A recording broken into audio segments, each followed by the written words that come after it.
अध्याय। हम लोग शुरू करते हैं आज का सत्र। तो आज हमारा जो है 18 दिवसीय जो अवलोकन हम जो सत्र कर रहे हैं गीता संदेश का, उसमें हम लोग जो है दिन हमारा आज 9 है, सत्र 9 है हमारा। और अध्याय हम लोग लेंगे 8वां, जिसका नाम है भगवत प्राप्ति। ठीक है, तो प्रारंभ करते हैं प्रार्थना के साथ और प्रणति के साथ। तो आप सब लोग भी हमारे साथ बने रहिए, माइक ऑफ रखिएगा और प्रार्थना करिएगा। ठीक है। ओम अज्ञानतिमिरान्धस्य ज्ञानाञ्जनशलाकया चक्षुरुन्मिलितं येन तस्मै श्रीगुरुवे नमः। नमो विष्णुपादाय कृष्णपृष्ठाय भूतले श्रीमते भक्तिवेदान्त स्वामिनिति नामिने। नमस्ते सारस्वते देवे गौरवाणी प्रचारिणे निर्विशेषा शून्यवादी पाश्चात्य देशतारिणे।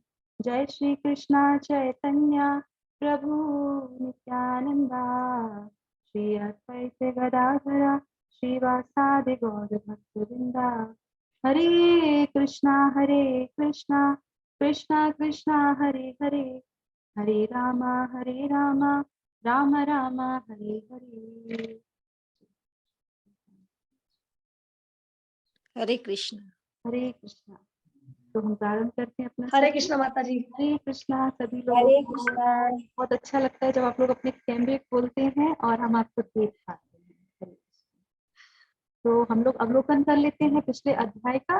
तो उससे पहले मेरी आप लोगों से एक रिक्वेस्ट है कि प्लीज आप लोग जो है माइक को अपने बंद रखिए। सत्र के दौरान कोई भी प्रश्न है, जिज्ञासा है या उत्तर देना चाहते हैं, ज्यादा से ज्यादा चैट बॉक्स का इस्तेमाल करें। और अगर फोन माइक से करते हैं तो इमीडिएटली आंसर के बाद आप अपना जो है माइक बंद कर दीजिए। ठीक है, ये छोटा सा जो है आपसे मेरा विनम्र निवेदन। चलिए अवलोकन कर लेते हैं कल के जो है अध्याय का।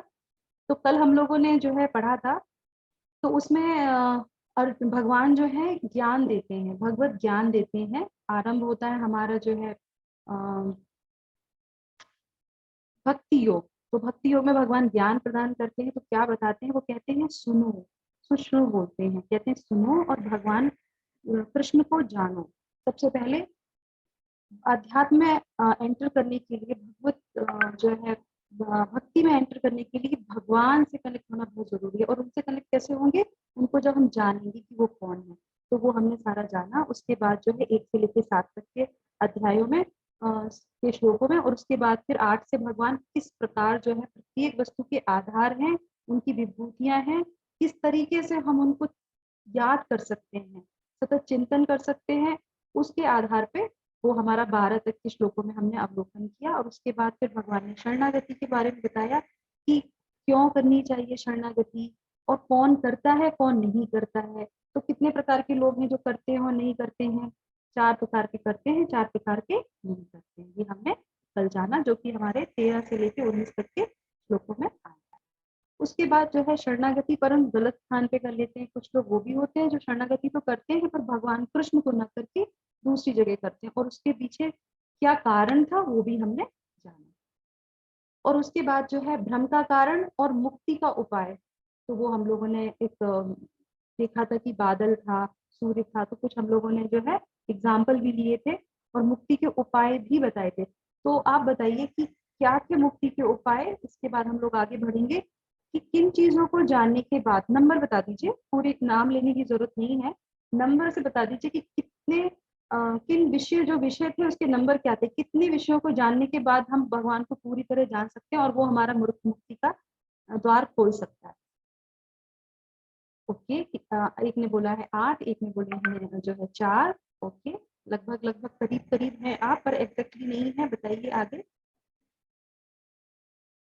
6 दिख रहा है आपको स्क्रीन पे, देखिए पीछे से।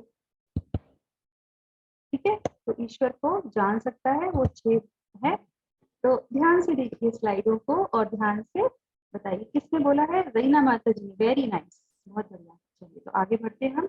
एक एक्रोनिम आप देख लीजिए, जिससे आपको पता चल जाएगा कि हम कौन सा जो है विषय लेके जो है श्लोकों को कवर करते हैं।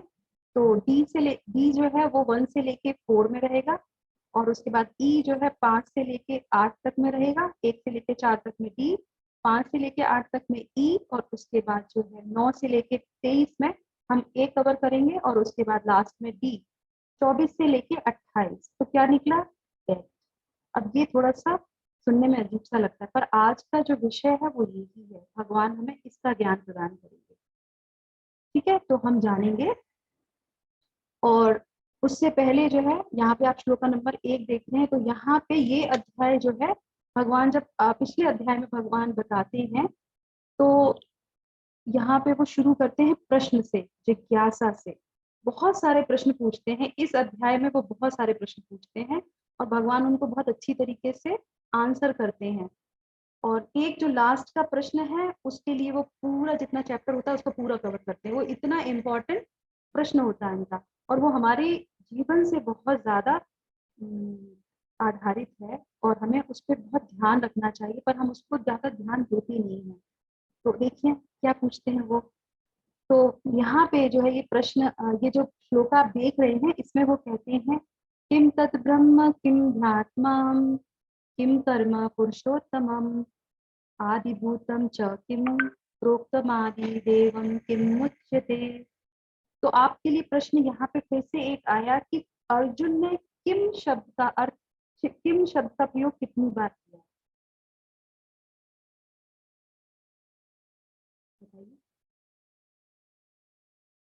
बताइए। किम शब्द का प्रयोग कितनी बार किया, स्लाइड पे आप देख रहे हैं प्रश्न। चार बार किया। चार बार। ओके, 4 बार किया है, बहुत सुंदर। ये 4 प्रश्न हैं उनके, कौन कौन से प्रश्न हैं, तो 5 बार किया है। ओके, 1 2 3 4, और आगे भी किया है। तो यहाँ पे आप उत्तर देखेंगे, देखिए क्या पूछते हैं वो, कि ब्रह्म क्या है। कल मैंने ये दिखाया था आपको अपनी स्लाइड में, कि मैंने कहा इसको जो है विस्तार से हम आज के जो है अध्याय में जानेंगे। तो ब्रह्म क्या है, आध्यात्म क्या है, कर्म क्या है, आदिभूत क्या है, आदि देव क्या है, और आदि यज्ञ क्या है। तो इसको भगवान जो है, ये तीनों तीसरे जो है, आप ये देख रहे नंबर्स मैंने यहाँ पे मेंशन किया, जिससे कि आपको आसानी हो जाए समझने के लिए। तो यहाँ पे क्या है कि 8.3 इन सब में ये पूछते हैं, चौथी में भी यही पूछते हैं, प्रश्न पूछते हैं। और उसके बाद फिर लास्ट में आप देखेंगे कि 8.5 और 8.28 है ना, ये सारे प्रश्न पूछते हैं और लास्ट में भगवान इनके आंसर देते हैं। और भगवान आंसर देते में क्या करते हैं, देखिए 5 से लेके 28 तक भगवान किसके विषय में बात करते हैं, बताइए, आप लिखा हुआ है यहाँ पे, बताइए। मृत्यु के समय मृत्यु के बारे में, आपको यस, कैसे मृत्यु के समय आपको कैसे जाने। हाँ, तो मृत्यु बस एक वर्ड ही काफी है, उसके बारे में सारी डिटेल हो जाती है। मृत्यु अपने आप में एक बहुत बड़ा विषय, तो मृत्यु के बारे में वो पूरी बात करते हैं 5 से लेके 28 तक में। पूरा ये चैप्टर 28 तक ही है और पूरा वो उसमें कवर कर देते हैं। और जो ये जो ब्रह्म शब्द आया है, इसके अलग अलग शब्द के अलग अलग अर्थ हैं भगवत गीता में, क्योंकि हम लोगों ने 7वें अध्याय तक कवर कर लिया, आज हम 8वां अध्याय कर रहे हैं। तो यहाँ पे मैंने छोटा सा इंडेक्स भी दिया आपको, आप देख सकते हैं। ये श्लोका को आप देखेंगे, उसमें ब्रह्म के अलग अलग अर्थ भी हैं। आप इसको रेफरेंस की तरह से ले सकते हैं, देख सकते हैं, स्क्रीनशॉट ले लीजिए, देखिए भगवत गीता खोलिए, पढ़िए उसको, ठीक है, और समझिए। क्योंकि पूरा तो हम विस्तार से यहाँ नहीं कवर कर सकते, पर आपके उसके लिए हमने यहाँ पे किया है, ठीक है। तो ये पूरा जब प्रश्न पूछते हैं और भगवान उनके आरंभ करते हैं उत्तर देना, तो हम यहाँ पे जानेंगे। उससे पहले एक जो है शिक्षा ले लेते हैं, जो हम सभी के लिए है। तो अर्जुन सीखने के लिए कितने उत्सुक हैं। मनुष्य में सीखने की क्षमता या योग्यता भगवान का एक उपहार है। देखिए कितनी अच्छी बात है, जब हम ये भगवत गीता में पढ़ते हैं और ये शिक्षाएं हमें जब मिलती हैं, तो हमें एक उत्साह होता है कि हमारे अंदर जो योग्यता है, जो क्षमता है, वो भगवान का हमको उपहार है। हम कुछ भी अगर भगवान के लिए करते हैं, कुछ भी, तो भगवान हमें हमेशा रिटर्न गिफ्ट देके भेजते हैं। तो इसका हमें उपयोग करना चाहिए। हम लोग के पास ये क्षमता होती है, तो हम क्या करते हैं, हम नॉवेल्स पढ़ते हैं, हम हम व्हाट्सएप के बहुत सारे जो हमारे से कोई रिलेट नहीं करता, वो सारे मैसेजेस पढ़ते हैं, उनको फॉरवर्ड करते रहते हैं। इतना हमको जो है एक एडिक्शन हो जाता है इस चीज का। पर लेकिन सीखने की उत्सुकता स्वयं की इच्छा है। हमें भगवत गीता सीखनी है, भगवत गीता पढ़नी है, ये इच्छा हमारी स्वयं की होती है, हमारे अंदर वो कैपेसिटी है, भगवान ने हमें उपहार दे के रखा है। पर हमें ये जानना है, जो हमने पिछले सत्रों में जाना, कि बुद्धि का उपयोग करके मन को कहाँ लगाना है, वो ही व्यक्ति जो है इस इच्छा प्रगतिशील जीवन का वो आधार बनती है। लिखा ना यहाँ पे। तो ये अर्जुन के अंदर जिज्ञासा थी। वो तो शुरू में अगर कुछ बोलते थे वो समझ जाते, वो कहते नहीं इससे क्या होता है, ऐसे क्या होता है, सारी चीजों को समझ के सीख के। पर सीख किससे रहे हैं? भगवान कृष्ण से सीख रहे हैं, अपने गुरु से सीख रहे हैं। हम इधर उधर भटकते रहते हैं, बहुत सारी नॉलेज इकट्ठी करते हैं, और उससे क्या होता है? उससे कोई लाभ नहीं होता। जिज्ञासा है हमारे अंदर, नहीं हो तो हम इतने व्हाट्सएप पे मैसेज थोड़ी ना देखेंगे। है हमारे अंदर, पूरी पूरी नॉवेल्स पढ़ डालते हैं, बहुत सारी मैगजीन पढ़ डालते हैं, सुबह उठ के 2 घंटे पेपर पढ़ लेते हैं, वो पेपर कहाँ जाता है? डस्टबिन में चला जाता है ना। करते कि नहीं करते? नॉलेज लेना बुरा नहीं है, बिल्कुल सही बात है, पर भगवत गीता के लिए भी तो टाइम देना चाहिए, है ना। चलिए आगे बढ़ते हैं। अब ये प्रश्न आपके लिए, जनरल नॉलेज की बात हो रही थी ना, तो टेस्ट करते हैं जनरल नॉलेज आप लोगों से। गीता से इसका संबंध नहीं है, पर एक तरह से संबंध है। बताइए, क्या सभी जानवरों को आईने में अपनी छवि को स्वयं के रूप में पहचानने का ज्ञान है या नहीं? नहीं। नहीं नहीं माता जी। नहीं है। बताइए। है माता जी। मीरा माता जी ने कहा है, किसको है वो बताइए। और नहीं है, बंदर को, बंदर भी पहचानता है छवि। बंदर पहचानता है, ओके। मंकी क्योंकि हमारे यहाँ एक बंदर उठा के शीशा हमेशा अपना चेहरा देखता था फिर जाता था। ये तो हम लोग के सबके पास एक्सपीरियंस है इस चीज का। तो आज त्यागी जी ने कहा है कि नहीं है, नहीं है। तो देखिए, आप लोग अच्छी जगह से जान लीजिए, ये सारी चीजें होती हैं। अगर आप टीवी देखने पर पसंद है तो आप डिस्कवरी देखिए, आप ऐसे न्यूज चैनल देखिए जहाँ पे सही आपको जो है न्यूज मिलेगी। अगर किताबों में पढ़नी है तो आप भगवत गीता पढ़िए, अपने शास्त्र पढ़िए। आप पढ़ेंगे तो आपको अपना जीवन कम लगेगा। सही ज्ञान होना बहुत जरूरी है, नहीं तो हम अपने बच्चों को वही सिखाएंगे कि हम बंदरों के वंशज थे और धीरे धीरे पूछ खत्म होती गई। डार्विन की फिलॉसफी अपने बच्चों को सिखा देंगे। इसीलिए ज्ञान है, बुद्धि है, सही जगह उपयोग कीजिए, ये भगवत गीता हमें सिखाती है। वो नहीं पहचान पाते है ना। तो अब माइक ऑफ कर लीजिए, मैं आंसर बताती हूँ आपको। तो जिन लोगों ने कहा नहीं, उनका आंसर गलत है, और जिन्होंने कहा कि बंदर, उनका भी आंसर गलत है। तो ये यहाँ पे मैं आपको इसलिए बता रही हूँ ये, कि हम मनुष्यों में भगवान ने एक अलग से स्पेशल ये हमको ज्ञान दे के भेजा है। हमने पहले सत्रों में जाना था कि जानवरों में हमें कोई भी जो है सब एक समान ही है। अगर हम वैसे कार्य नहीं करते हैं, ज्ञान जो है हम ले सकते हैं। पर एक चीज और भी है कि हम शीशे में अपनी शक्ल देख के अपने आप को पहचान सकते हैं, वो जानवर नहीं कर पाते। पर 3 जानवर ऐसे हैं जो करते हैं, वो पहचान लेते हैं अपने आप को। बंदर तो उसमें से बिल्कुल भी नहीं है, इसीलिए वो बार बार जो शीशा लेता है और देखता है। शेर भी नहीं है, 2 हैं, तीसरा मैं भूल गई हूँ। 2 हैं, एक तो है डॉल्फिन, ठीक है, और दूसरा है हाथी। ये अपने आप को शीशे में देख के पहचान लेते हैं, बाकी कोई भी जानवर अपने आप को देख के नहीं पहचानता। तो ज्ञान होना जरूरी है, ज्ञान सीखना भी जरूरी है। कोई गलत नहीं है ज्ञान को लेना, पर कहाँ से ले रहे हैं, कैसे ले रहे हैं, कहाँ उसको उपयोग करेंगे, वो बहुत जरूरी है।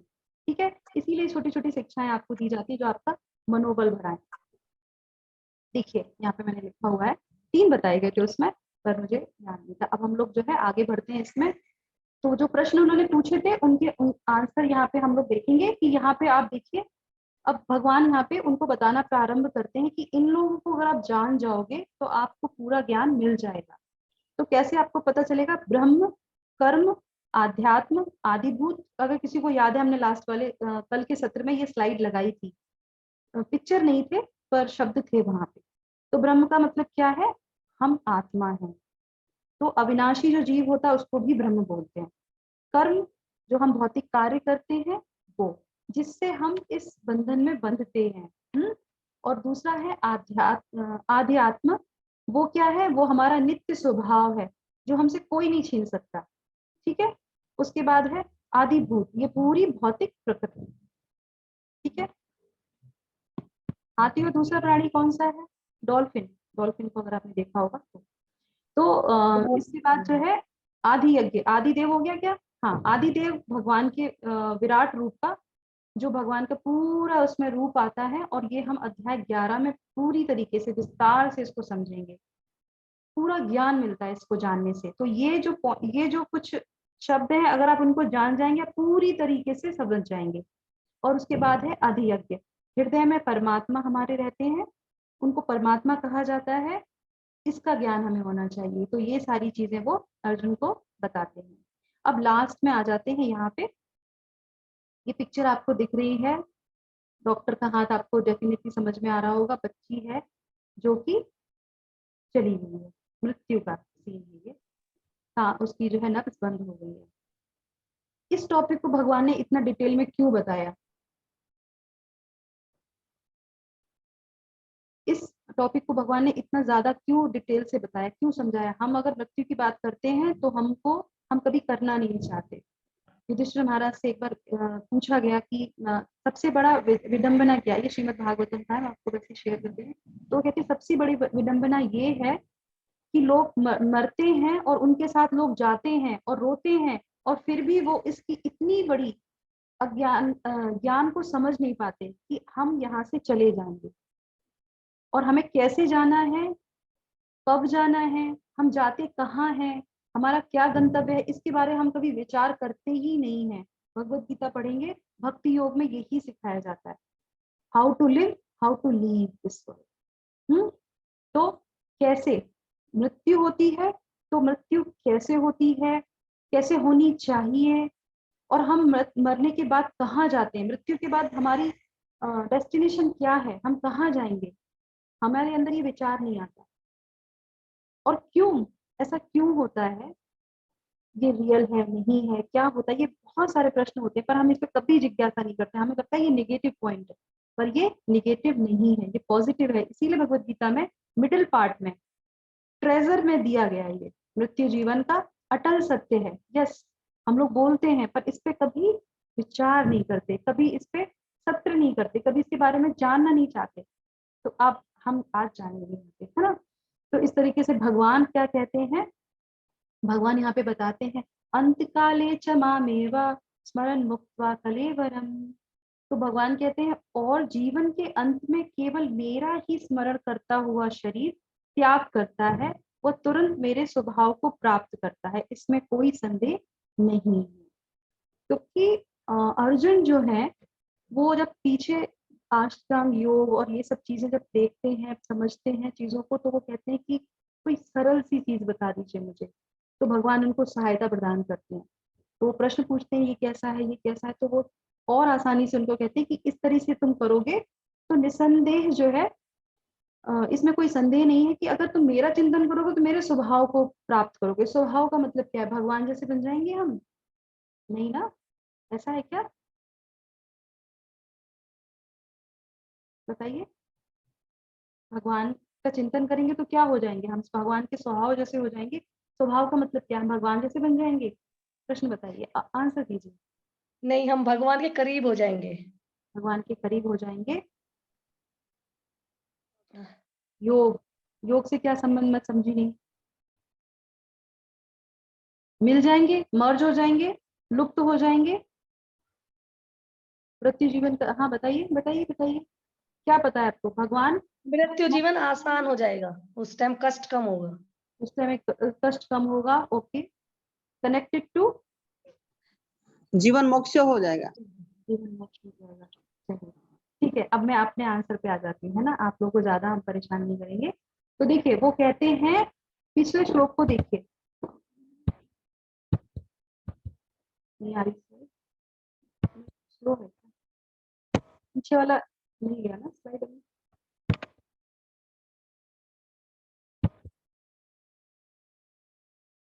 भगवान कह रहे मुझे देखते हो पीछे नहीं जा रही स्लाइड। जय हो कृष्ण भगवान की, पीछे हो जाइए प्लीज प्रभु। हाँ आ गए, जय हो तो भगवान बताते हैं कि जीवन के अंत में मेरा ही स्मरण करता हुआ शरीर त्याग करता है, वो तुरंत मेरे स्वभाव को प्राप्त होता है। भगवान को स्मरण करता हुआ शरीर क्या करता है, तो स्वभाव क्या है भगवान का, भगवान का स्वभाव क्या है बताइए।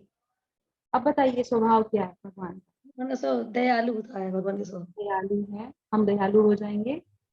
डिवाइन हो जाएंगे, ओके, दिव्य हो जाएंगे, और कुछ करुणामयी। करुणामयी हो जाएंगे, ओके। चलिए आगे बढ़ते हैं। भगवान में विलीन हो जाएगी ना। हाँ, तो ये है सत्य चित्त आनंद विग्रह बोलते हैं भगवान को। पूर्ण चित्त। सुना ये नाम, सुना है? सत्य चित्त आनंद सुना है? नहीं। नहीं सुना?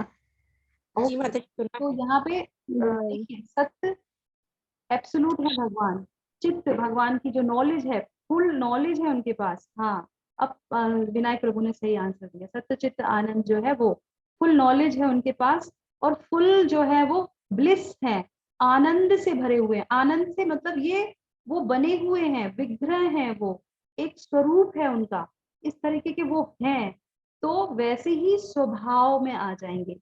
अब हम ये जो इस धरती पे आते हैं, तो हमारा पहला प्रश्न प्रश्न क्या था जब हम लोगों ने पहला सत्र किया था? हम सबको आनंद चाहिए, चाहिए। तो हम जब मृत्यु के करीब होते हैं, भगवान का सतत चिंतन करेंगे तो हम आनंद में रहेंगे, क्योंकि हम भगवान के स्वभाव को प्राप्त करेंगे। हमें आनंद तब मिलेगा, हमें फुल नॉलेज तब मिलेगी, हम एब्सोल्यूट, हम सत्य को प्राप्त कर पाएंगे। नहीं तो क्या होगा? हम बार बार मरेंगे, बार बार जन्म होगा हमारा, और इन दोनों कंडीशन में बहुत पेन होता है, दोनों ही चीजों में बहुत पेन होता है, बहुत तकलीफ होती है। जब बच्चा पैदा होता है बहुत तकलीफ होती है, माँ की तकलीफ दिखती है पर बच्चे को उससे ज्यादा होती है।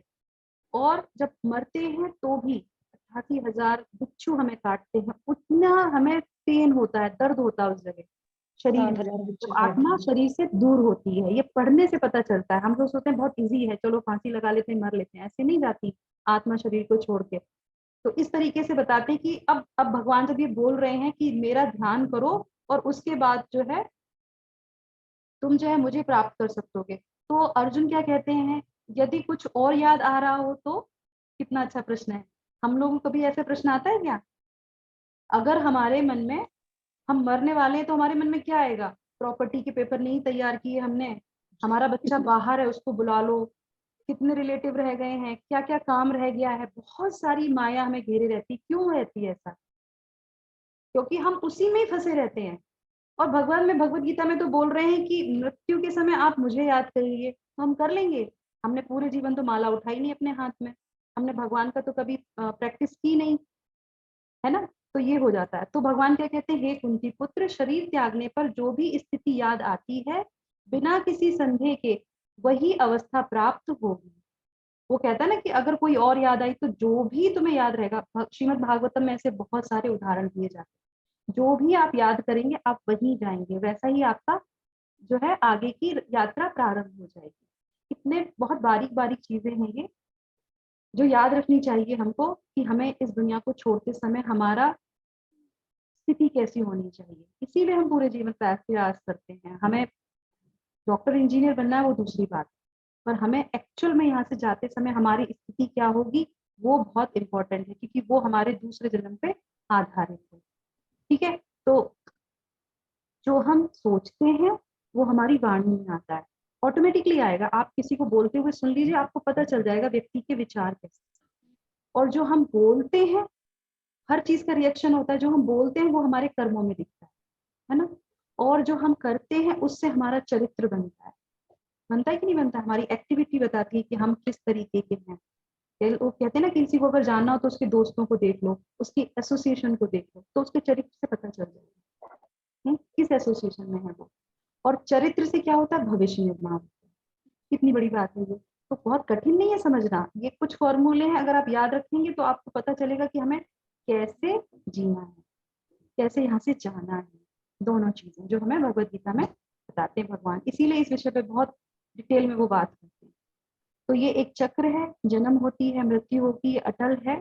तो इसको कैसे करना है पार, उसके बारे में जानते हैं। अब यहाँ पे हमें कुछ आपको रेफरेंस के लिए बुक बता रही हूँ, आप देख सकते हैं, पढ़ सकते हैं। शिला प्रभुपाद के द्वारा भी लिखी गई एक बुक है जो कमिंग बैक है। तो इसमें वो बताते हैं कि किस तरीके से री इनकारनेशन होता है, जैसे कि हम दोबारा से आते हैं। ऐसा नहीं है कि हम जाते हैं और हम क्या सोचते हैं और उसके बाद हमारा जो है उसी स्वभाव में हम आते हैं। तो ये प्रूफ है, ये प्रूफ भी है यहाँ पे कि जैसी हमारी मानसिकता थी, जैसे हमने शरीर त्याग किया था, हमारा वैसा ही पुनर्जन्म भी होता है। हम सब लोग दोबारा से आते हैं यहाँ पे, और ये अटल सत्य है। इसमें कोई जो है दोहराए वाली बात नहीं है, कोई फ्रिक्शन नहीं है यहाँ पे। तो आप चाहें तो ये देख सकते हैं, अगर आपके पास टाइम है। और किताबें पढ़ने से अच्छा कुछ ऐसा ऐसा पढ़िए जो आप अटल सत्य हो, जो एब्सोल्यूट ट्रुथ हो, जिसके बारे में आप जानें और अपने जीवन पे उसको उतारने की कोशिश करें। तो ये कुछ है यहाँ पे, आप देख सकते हैं। स्टीवन रोशन की एक जो है बुक है, बहुत अच्छी है। इसमें बहुत सारी उन्होंने स्टोरी दी है, और ये लास्ट वाली है चैतन्य चरण की, वो भी बहुत अच्छी है।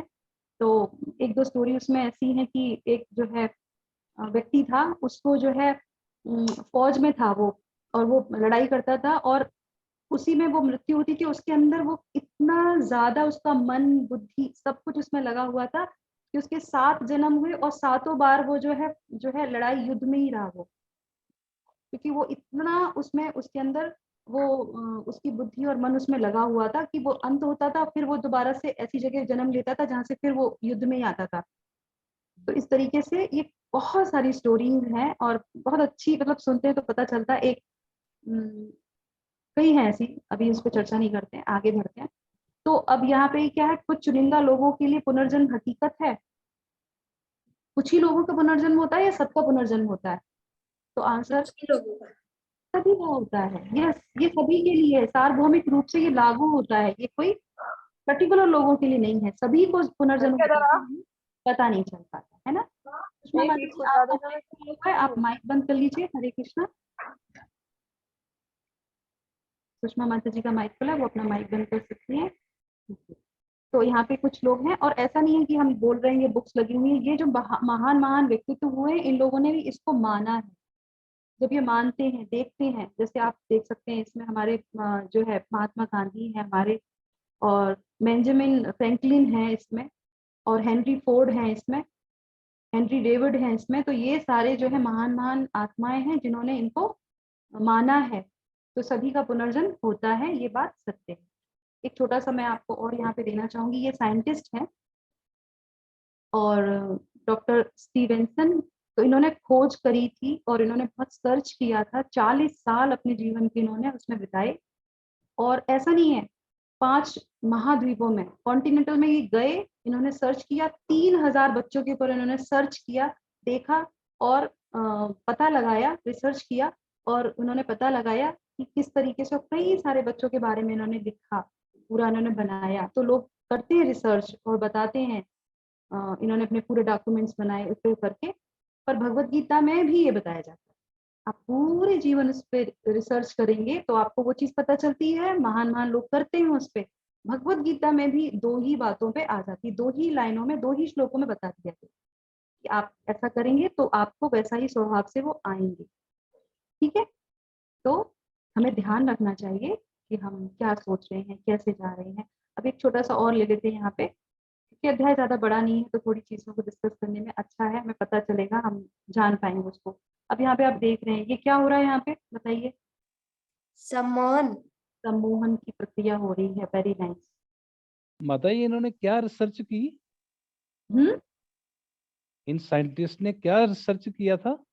उसने रिसर्च किया था कि किस तरीके से पुनर्जन्म होता है, किन किन बच्चों की ये सच्ची कहानियां हैं, उस पे उन्होंने वो पूरी बुक्स बनाई थी।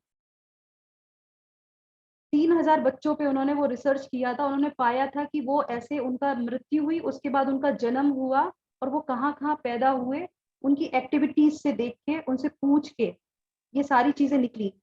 एक और है, एक बुक है, एक बच्चे के ऊपर ही एक बुक छपी थी, उसमें लिखा था लाइफ, रिटर्न लाइफ करके कुछ है वो बुक। उसमें तो वो बच्चा जो है एक्टर था पिछले जन्म में, और उसकी मृत्यु होती है, पुनर्जन्म उसका होता है। तो क्या होता है कि वो सब कुछ उसको याद रहता है कि मैं एक्टर था, और वो बच्चा बोलता भी था तो भी एक्टर की तरह बोलता था। उसको एक्टिंग करने का वो स्वाभाविक वो चीजें रहती हैं।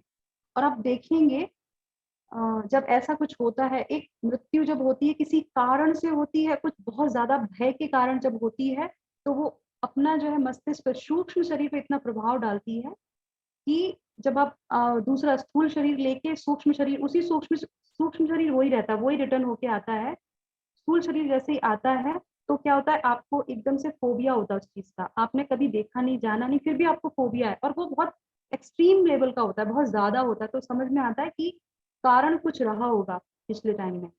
पर भगवान की कृपा रहती तो कभी कभी ये सब चीजें नहीं होती हैं, पर फिर भी होती हैं। लोगों को फिर भी रहता है कि हमें पानी से बहुत ज्यादा डर है, किसी को बहुत इतना भय होता है बचपन से ही, अंधेरे में नहीं जाना या कुछ ऐसा होता है, तो कुछ घटना ऐसी घटती है जो उसके मस्तिष्क पे, मन पे इतना प्रभाव डालती है, सूक्ष्म शरीर पे, कि वो उससे निकल नहीं पाता है, और वो जब स्थूल शरीर लेता है तो वैसे ही जो है व्यवहार में और मानसिकता के साथ आ जाता है। तो इसीलिए हम क्या पढ़ते हैं, हम कहाँ जाते हैं, क्या खाते हैं, कैसे अपने जीवन को अंत हमारा होता है, ये बहुत जरूरी है। क्या पता हम जिस डर से आज गुजर रहे हैं, पूरा जीवन निकल रहा है, अगला जन्म होगा वो तो होना है, यही कंफर्म किया जा रहा है, और वो फिर भी वहीं पे रहेगा। मृत्यु होने के बाद चीजें खत्म नहीं होती, यही चीज हम सीख रहे हैं। वो फिर से हमारे लिए उतना ही डर रहेगा, क्या पता उस डर की वजह से हमने सुसाइड कर लिया और फिर से हमें वही डर सता रहा है। तो बहुत जरूरी है शास्त्र, तो इसीलिए भगवान बहुत अच्छा मार्ग दिखाते हैं भक्ति योग का, कि जानिए। इसीलिए मैंने ये सारी चीजें की कि वो क्लियरिटी आपके अंदर आ जाए। तो ये जो है हिप्नोटाइज करते हैं लोगों को, इस तरीके से दिखाते, तो इसमें एक सभी लोगों को कर सकते हैं क्या हिप्नोटाइज? तो कहते हैं कि नहीं, सभी लोगों को तो नहीं कर सकते, पर 10% जो होते हैं उन लोगों को हिप्नोटाइज कर सकते हैं, हो जाते हैं वो हिप्नोटाइज। और उसमें से भी जो है जब वो हो जाते हैं 10%, तो 90% वो लोग जो है अपने पुराने पुनर्जीवन में जो हुआ था उसको याद कर लेते हैं, उन्हें याद आ जाता है इस तरीके से। तो उसमें एक एग्जाम्पल था कि एक लोगों को बोला गया, जब हिप्नोटाइज किया गया तो उनकी जो है मेमोरी पहले की जो थी वो याद आ गई उनको, और वो जो है जर्मन भाषा बोलने लगे। उनको कभी जर्मन उन्होंने देखी नहीं, सुनी नहीं, जाना नहीं, किसी लोगों से व्यवहार नहीं था, फिर भी उनको याद आ गया, वो जर्मन में बोलने लगे। कैसे बोलने लगे? क्योंकि वो उनके पास वो पिछले जन्म का स्टॉक था और वो याद आ गया। तो इस तरीके से पुनर्जन्म तो होते हैं, हम सभी के हुए हैं। भक्ति में रहे होंगे तो भक्ति में आ जाएंगे, अगर क्रिमिनोलॉजी में रहे होंगे, क्राइम के होंगे, तो अभी भी लक्षण वैसे ही होंगे, हम बहुत जो है उस कुटिल बुद्धि के होंगे, कुछ चीजें रहती हैं, सिम्टम दिखते हैं मनुष्य के अंदर। ठीक है, थैंक यू सो मच। तो चलिए अब हम यहाँ पे जो है इसको रिलेट करते हैं किस तरीके से, कि जब होता है तो ये कैसे आगे बढ़ती है प्रोसेस। तो आप देखिए, जब शॉपिंग करने जाते हैं तो नए कपड़े जब लेते हैं तो आपको सबसे इम्पोर्टेंट फैक्टर्स क्या दिखते हैं आपको, कौन से हैं वो? कपड़े खरीदने जाते हैं ना आप, तो आप क्या देखते हैं सबसे ज्यादा इम्पोर्टेंट फैक्टर्स, क्या दिखते हैं आपको, तथ्य जो होते हैं? साइज और colour. Colour. Size, very nice, और कुछ? और colour. Size, colour, design. Design pattern. Yes. इतनी जल्दी दिए आंसर, क्योंकि हम सब शॉपिंग करते हैं। बहुत सुंदर, यस। ये सारी चीजें होती, क्वालिटी बहुत बढ़िया है। तो आप जब कोई नया कपड़ा लेते हैं तो आप देखते हैं, कलर देखते हैं, साइज देखते हैं, क्वालिटी देखते हैं, पर दो चीजें हैं वो बहुत इंपॉर्टेंट है, अगर वो यूज नहीं देखते हैं कहाँ पहनना है माता जी। प्राइस प्राइस है, राइट। पर एक प्राइस चीज, दो चीजें जो आप लोगों ने अभी टच नहीं करी हैं, ये सारी चीजें उसी से रिलेट करती है। देखिए कौन सी हैं, अब कहेंगे हाँ माता जी ये तो हमने ध्यान ही नहीं दिया। देखिए, पसंद और बजट। पसंद चीज आएगी ब्रांड, यस। पसंद आता है ब्रांडेड, हम इस पर्टिकुलर इस ब्रांड पे जाएंगे, इसको लेंगे, पर अगर पॉकेट में पैसे नहीं है तो क्या ले पाएंगे? नहीं।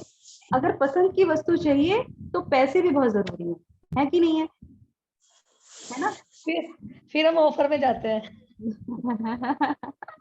हाँ, वो ऑफर में जाते हैं। ऑफर में तो चीजें वो मिलती हैं जो उनके लिए यूज की नहीं होती है, एक के संग एक फ्री वो है, आपको पता है वो स्टॉक निकाल देते हैं। तो अब यहाँ पे देखते हैं इसको। तो जब हम नया कपड़ा लेते हैं तो उसमें हम अपनी पसंद देखते हैं और बजट देखते हैं, पर अपने जीवन का क्या? जब हमें नया शरीर मिलता है तो दो चीजें कार्य करती हैं, इच्छा और कर्म। ठीक है, ये जो हमने धारण कर रखा है पंचभूत का शरीर, ये हमारी खुद की इच्छा से हमको मिला है, और हमें कर्मों से सैंक्शन हो गया। वो हमारे पास वो स्टॉक था, वो कर्म थे तो हमें वो मिल गया, हमारे पास वो बजट था। तो इनको जो है इकट्ठा करना होता है, और इच्छा क्या करनी है उसके हिसाब से हमें नए कपड़े मिल जाएंगे। ठीक है, ओके। तो मेरी वॉइस क्वालिटी नहीं अच्छी आ रही है सब लोगों के लिए या किसी पर्टिकुलर प्रभु जी या माता जी के? क्लियर आ रही है माता जी। माता जी। आज हो रहा है। ठीक आ गई है। सभी कुछ नहीं ठीक आ आ रहा। रही है माता जी। तो जिससे ठीक है, ठीक नहीं है आ जी। रही है आपके अपना अपना कनेक्शन आप देख लीजिए, सभी को ठीक आ रही है। ठीक है, ओके। तो ये हो गया हमारा यहाँ पे। अब हम शिक्षा ले लेते हैं कि सब जानते हैं कि एक ना एक दिन हमें जाना है, लेकिन कितने जानते हैं कि कहाँ जाना है? जो हमने अभी देखा, जाना। जो यह नहीं जानता कि कहाँ जाना है और कैसे जाना है, कैसे जाएं, वो जीवन में अगर भ्रमित और भयभीत नहीं रहेगा तो क्या होगा? करेक्ट।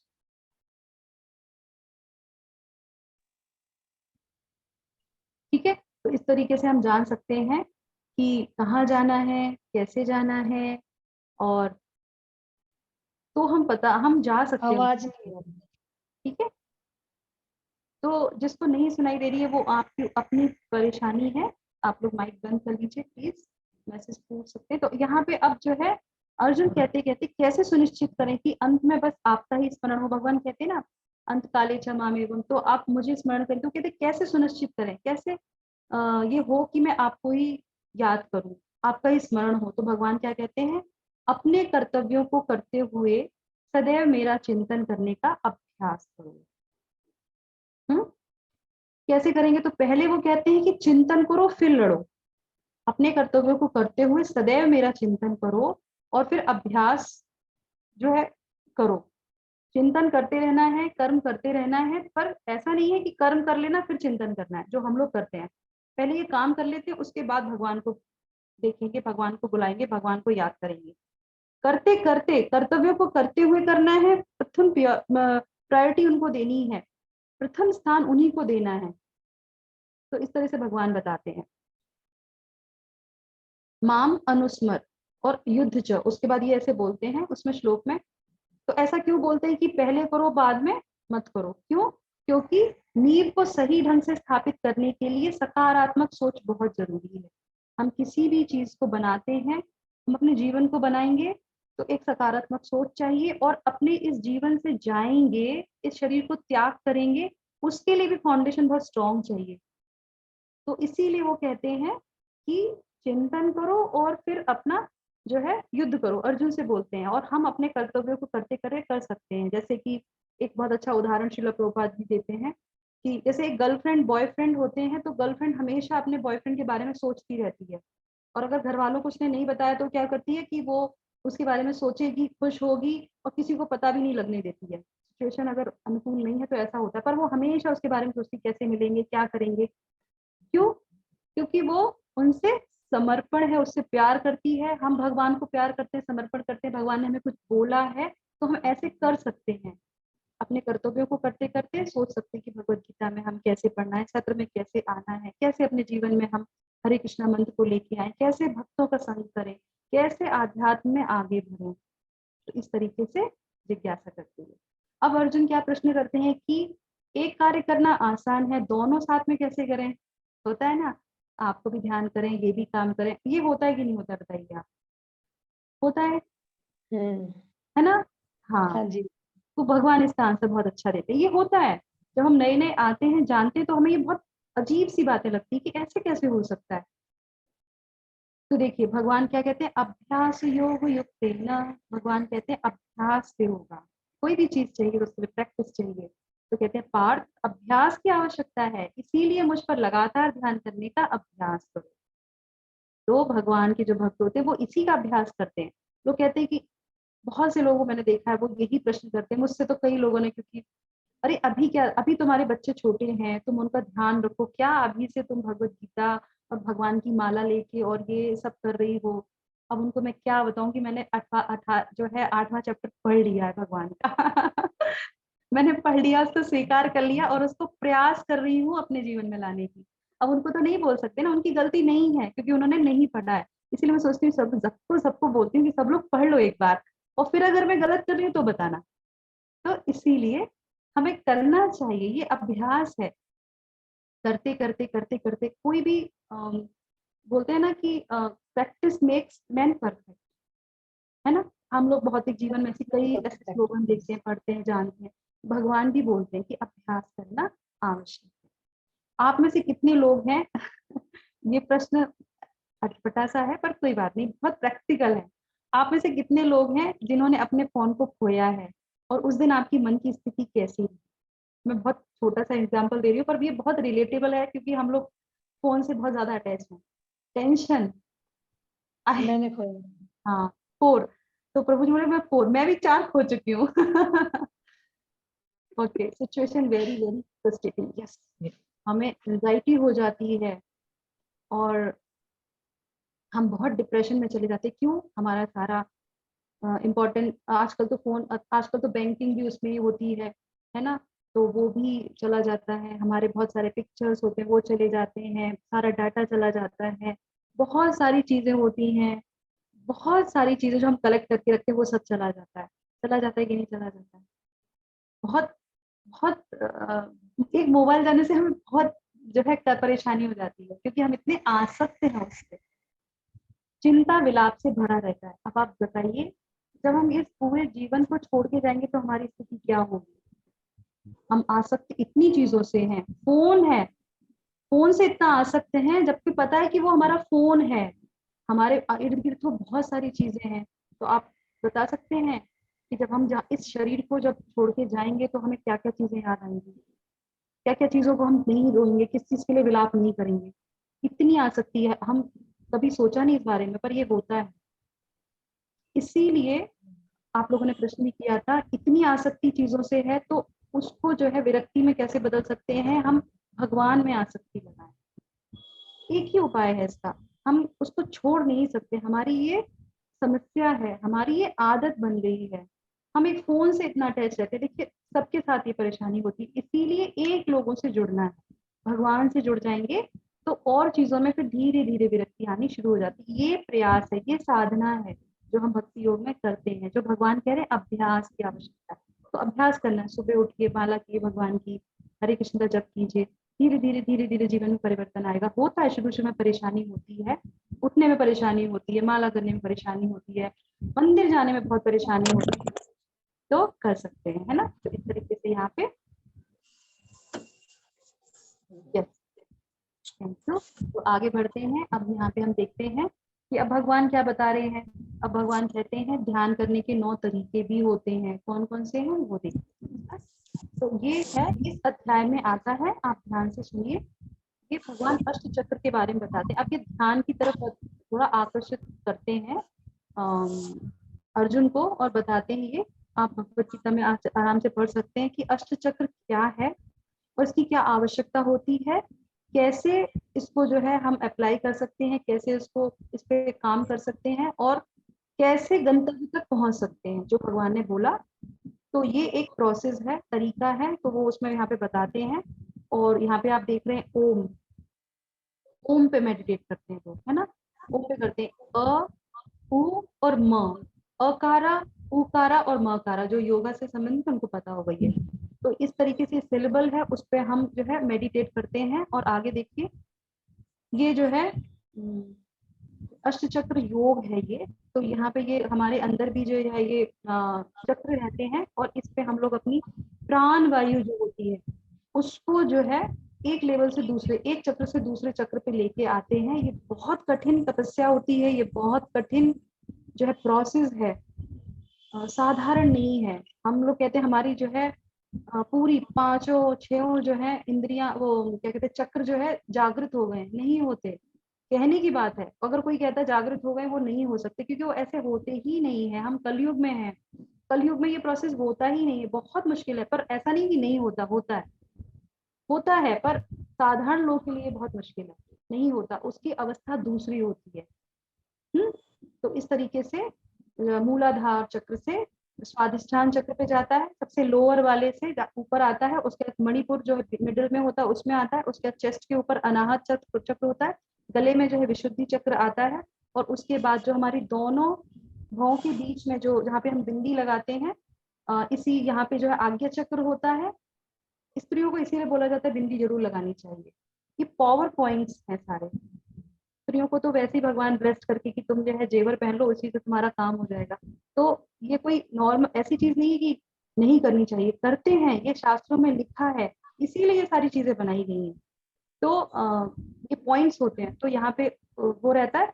और उसके बाद जो है ऊपर वाला जो हिस्सा होता है, जिसको हम लोग तालु ये बोलते हैं, ऊपर वाला ब्रह्मरंध्र होता है। और आप बच्चों को देख सकते हैं, महसूस कर सकते हैं, जब बच्चा पैदा होता है, छोटा बच्चा होता है 6 महीने तक का या साल भर तक का, तो ऊपर का हिस्सा उसका बहुत सॉफ्ट होता है। तो कहते हैं उसको जरा प्रेशर नहीं देना चाहिए। क्यों? क्योंकि वहां पे एक होल होता है। तो ये योगी जो क्या करते हैं, ये अपनी प्राण वायु को एक एक चक्र से लेते आते हुए प्रोसेस है, वो साधना करते हैं और तपस्या करते हैं, और उसके बाद फिर वो ब्रह्मरंध्र से उसको अपनी इच्छा से जो है निकालते हैं, और फिर वो जो है भगवान को और उच्च लोक को प्राप्त करते हैं। तो ये प्रोसेस करते हैं, वो पूरा जीवन इसमें लगाते हैं वो। तो ये जो है ये बहुत आसान प्रक्रिया है। अभी तुम क्या पहनी थी? अनीता माता जी, आप प्लीज अपना माइक ऑफ रखिए। तो वो कहते हैं कि नहीं, बिल्कुल नहीं, ये जो प्रक्रिया है ये बिल्कुल भी आसान नहीं है, इट्स वेरी वेरी डिफिकल्ट। तो अब जो है भगवान क्या, अर्जुन क्या कहते हैं, अब ये सारी चीजें सीख लेते, वो कहते हैं बहुत तकनीकी है ये, तो बहुत ही टफ है, कोई सरल सा बता दीजिए, अगर कुछ सरल सा हो तो। जिज्ञासा है ना जानने की, कठिन देखा पर भगवान तक जाना जरूर है। वो कौन सी प्रक्रिया है जिससे हम भगवान तक जा सकते हैं? क्योंकि उसने पहले सुन लिया कि तुम जो है मेरे स्वभाव को प्राप्त कर सकते हो, मेरे तक जा सकते हो। तो वो सरल सी प्रक्रिया बता रहे हैं जो हमारे सबके लिए बहुत अच्छा है। तो वो कहते हैं कि अनन्य चेतः सततम।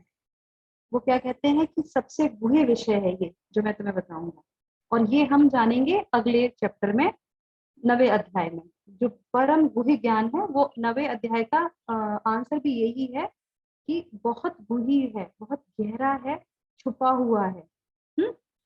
और अभी के लिए वो क्या कहते हैं कि हाँ, अनन्य भाव शुद्ध भक्ति से मेरा स्मरण करना इस विधि में से बहुत दुर्लभ,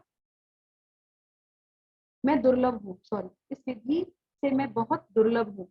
तो मैं अनन्य भाव शुद्धि भक्ति से मेरा स्मरण करना सुलभ हूँ, सुलभ हो जाता हूँ मैं। अगर कोई भी जो है शुद्ध भक्ति से अनन्य भाव से मेरा चिंतन करता है, स्मरण करता है, तो मैं सुलभ हो जाता हूँ।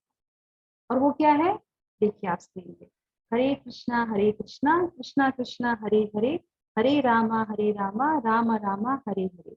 इसका आप नित्य जो है स्मरण करेंगे, चैंट करेंगे, भगवान के नाम का जप करेंगे, तो ये सबसे सरल है और सबसे प्रभावकारी है। कली संतरण उपनिषद में बताया गया है, चैतन्य महाप्रभु आए थे, उन्होंने बताया ये 500 साल पूर्व कि हाल कलयुग में जो भी व्यक्ति है उसको हरे कृष्णा महामंत्र जो है पढ़ना चाहिए, बोलना चाहिए, और इससे वो सीधे भगवान को प्राप्त हो सकता है। हम पूरे जीवन प्रैक्टिस करते हैं, है ना। तो ये आप सब लोग कर सकते हैं, ये सभी लोग कर सकते हैं, इसमें कोई दोष नहीं है, कोई ज्यादा रूल्स रेगुलेशन हमें फॉलो नहीं करनी पड़ते, और हम सबको करना चाहिए। अब अष्टांग योग है, मेडिटेशन है, और अपने प्राण वायु को रोकना है, ये कर सकते हैं। बहुत मुश्किल है, ये कभी नहीं कर सकते, पर भगवान तक तो जाना है, अब ने इतना सब कुछ जाना है। तो प्रेरणा माता जी अपना प्लीज माइक बंद कर लीजिए। तो इस तरीके से हम इसका चैंट कर सकते हैं। तो एक बार तो मेरे साथ बोलिए, हरे कृष्णा कृष्णा कृष्णा हरे हरे, हरे रामा राम रामा हरे हरे। तो आप सब लोग इसका प्रैक्टिस कीजिए, और इसके बाद हम शिक्षा ले लेते हैं कि जिस प्रकार जो कोऑर्डिनेटर्स हैं वो प्लीज, हाँ ठीक है, जिस प्रकार जीवन जीना एक कला है, और हम उस कला को भगवत गीता से सीख सकते हैं। जीवन जीना एक कला है और इसको हम भगवत गीता से सीख सकते हैं, वैसे ही मरना भी एक कला है, आर्ट ऑफ डाइंग, और उन्हें भी हमें भगवत गीता से सीखना चाहिए। जो यह कला सीख लेता है वो अभय हो जाता है, उसको भय नहीं होता किसी भी चीज का। लोग कहते हैं अरे हम मर जाएंगे तो ये कर लेते हैं, जीवन तो क्या है, आइसक्रीम की तरह है, पिघल रही है, इसको एंजॉय कर लेते हैं। नहीं, जीवन आइसक्रीम नहीं है, बहुत छोटी चीज से उसकी तुलना करते हैं आप जीवन की। बहुत कीमती है ये, हमें जीवन मिला है, उसमें भी मनुष्य जन्म मिला है हमें, उसमें भी हमें अच्छा कुल मिला है, उसमें हमें अच्छी योग्यता मिली है, अच्छा परिवार मिला है, अच्छी धन मिला है, अच्छी एजुकेशन मिली है, माँ बाप की कृपा से अच्छे माँ बाप मिले हैं, परिवार मिला है, जीवन साथी मिला है, बच्चे मिले हैं, बहुत कुछ हमें जीवन में मिला है, पर हम कर क्या रहे हैं उसके लिए? क्योंकि हम सही ज्ञान न होने के कारण मनुष्यों पशुओं की तरह अपना जीवन बिता रहे हैं, सिर्फ इंजॉयमेंट। इंजॉय करने के लिए थोड़ी ना जीवन है ये। देखा आपने, जानवर भी करते हैं वो सारी चीजें जो हम करते हैं, पर हम वो कर सकते हैं जो जानवर नहीं कर सकते। तो इसका हमें ये कला सीखनी चाहिए। फिर उसके बाद अर्जुन क्या कहते हैं, क्या आपको पाने वाले इस संसार में फिर से जन्म नहीं लेते? ये तो बहुत अच्छा क्वेश्चन है। क्या आपको जो पा लेता है फिर दोबारा से इस जन्म में फिर इसमें जन्म नहीं लेता? ये आप बताइए, लेते हैं कि नहीं लेते हैं? नहीं। नहीं लेता। ओके, और बताएगा कोई? नहीं लेते। जन्म मृत्यु से ऊपर हो जाते हैं। हाँ, वेरी नाइस। कभी भगवान कहते हैं वो कभी भी जन्म नहीं लेते। बहुत अच्छा है। क्यों? क्योंकि हम यहाँ पे कहा है दुखालयम अशाश्वतम मामुपेत्य पुनर्जन्म दुखालयम अशाश्वतम। भगवान कहते हैं इस दुखालय में वो दोबारा से नहीं आएगा। अब इतनी परेशानी है, इतना दुख है, हमें ये नहीं पता कि अगले क्षण हमारे साथ क्या होने वाला है। आज हमारे समीप कोई बैठा है और कल वो शायद हमारे साथ न भी हो, हमें नहीं पता। और हमारे लिए तो डेथ क्या है, एकदम सरप्राइज टेस्ट है। हमको पता है क्या, हम इतने तसल्ली से बैठ के अपनी चीजों की योजना बनाते हैं कि कल हमारे पास है नहीं है पता ही नहीं। सुबह उठ के सबसे पहले भगवान को धन्यवाद करो कि भगवान आज सांसें हैं हमारे पास, तो मैं आपका नाम ले सकती हूँ।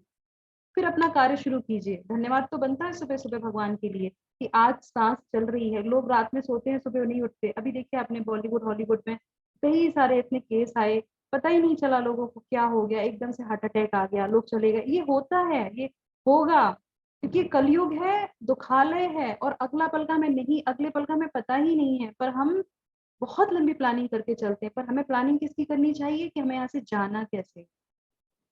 तो अब दूसरे चरण में आ जाते हैं। यहाँ पे भगवान जो है दुखालयम अशाश्वतम की तुलना करते हैं, बताते हैं कि ये दुख वाला जगह है और इसकी अपोजिट भी एक जगत है जो आध्यात्मिक जगत है। आप भगवत गीता खोल के इसको पढ़ सकते हैं। 17 से लेके 19 तक भौतिक जगत के बारे में विवरण है, 20 से लेके 22 तक में जो है आध्यात्मिक जगत के बारे में है। और आप साइड में सेक्शन देख रहे हैं, 14 लोक हैं। भगवान जो है इस पूरी जो ब्रह्मांड जो उन्होंने बनाया है, 14 लोक, जैसे एक बिल्डिंग है उसकी 14 फ्लोर हैं, उस तरीके से इसकी तुलना करते हैं। तो 6 ऊपर रहते हैं, 7 नीचे रहते हैं। इस तरीके से ये 14 भुवन का लोक है जिसमें हम लोग रहते हैं। और पृथ्वी लोक जिसपे हम रहते हैं वो 7वें नंबर का माला है। 7th फ्लोर हम लोग को मिला हुआ है पृथ्वी लोक को। और ऊपर से होते होते होते होते जो है, ये देखिए दुखालय अशाश्वतम का सीन देख सकते हैं, डार्क है और जो है रश है। हम इसी जगत में ऐसे ही घूमते रहते हैं।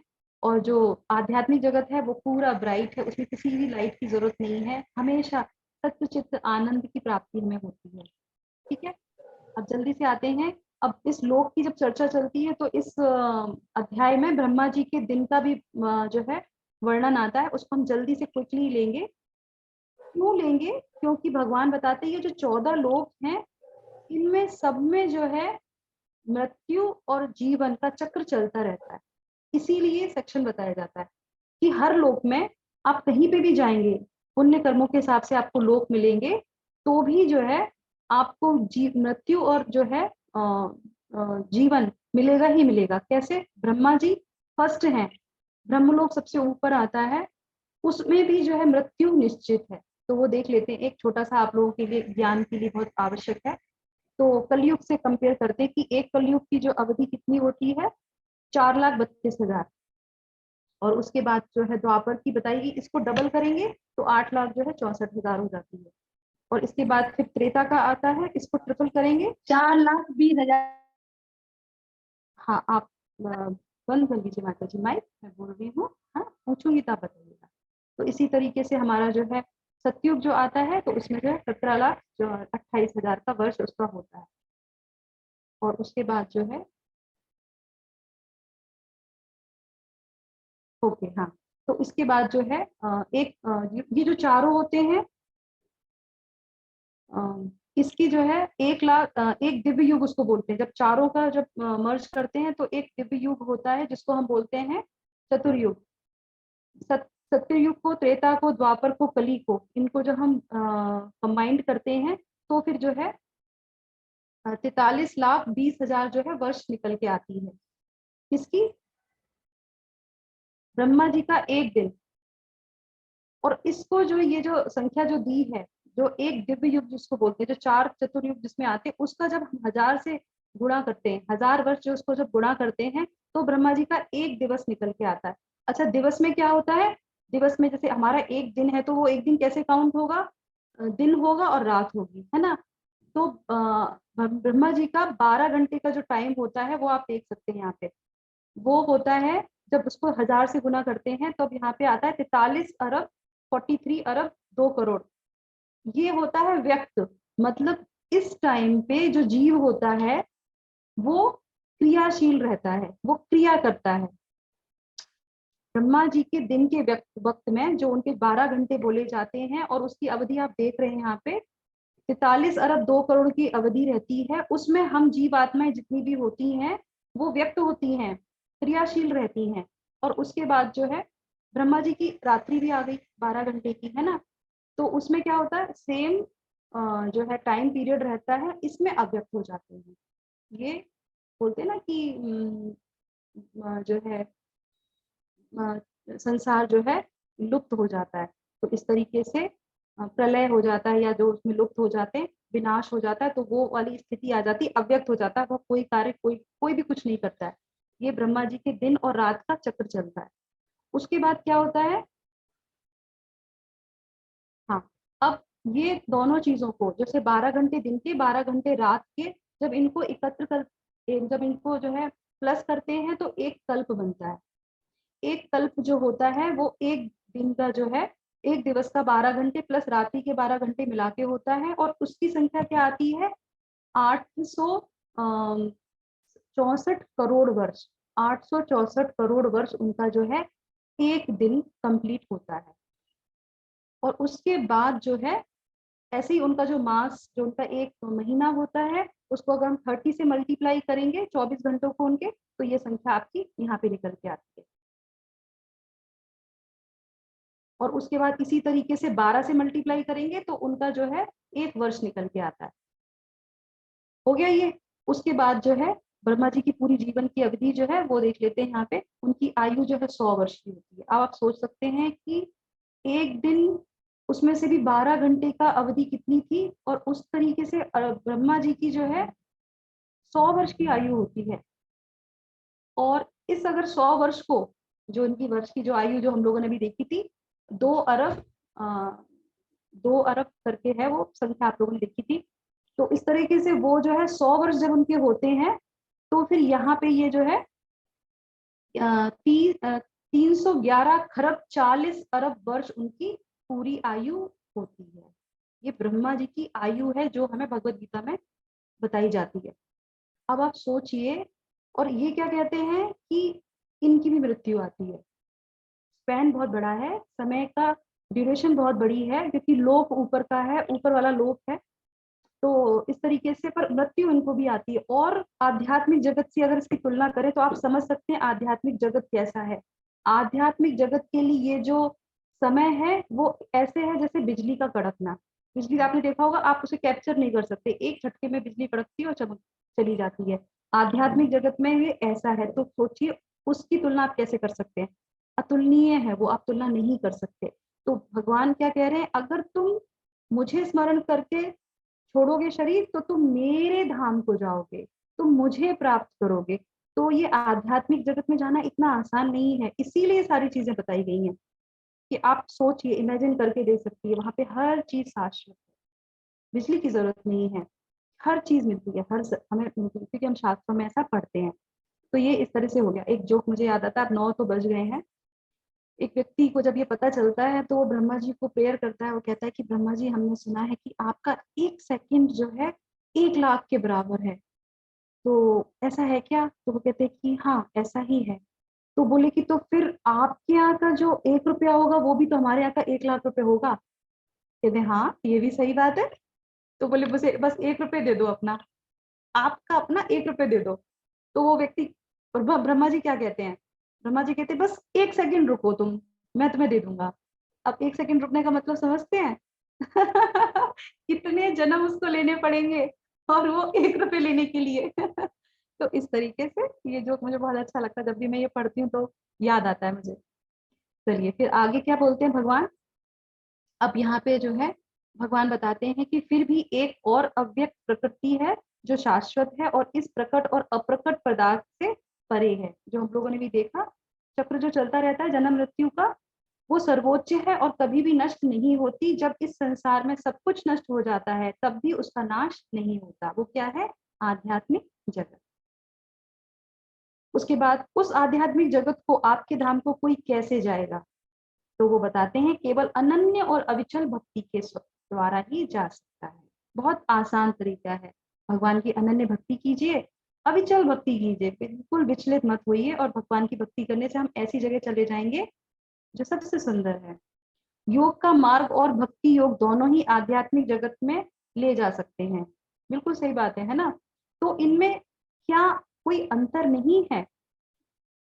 योग का मार्ग और आध्यात्म भक्ति दोनों ही आध्यात्म में लेके जा सकते हैं, तो क्या इनमें कोई अंतर नहीं है?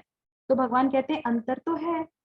योगी के लिए जिस समय वो शरीर छोड़ता है वो बहुत ही महत्वपूर्ण भूमिका निभाता है। ये बहुत महत्वपूर्ण है। हमने कौन सा पाथ चुना है? अभी आप लोगों ने अष्टांग योग को देखा, अभी आपने प्रोसेस देखा कि किस तरीके से हमें अपनी प्राण वायु को संभालना पड़ता है, वो सब करना पड़ता है, वो प्रोसेस है। वो भी छोड़ दीजिए, वो तो आप करते ही करते हैं, पर आप जब प्राण त्यागते हैं, समय काल, किस समय आपने प्राण त्यागे हैं उसका बहुत जो है भूमिका निभाते हैं, वो भूमिका निभाते हैं। कैसे?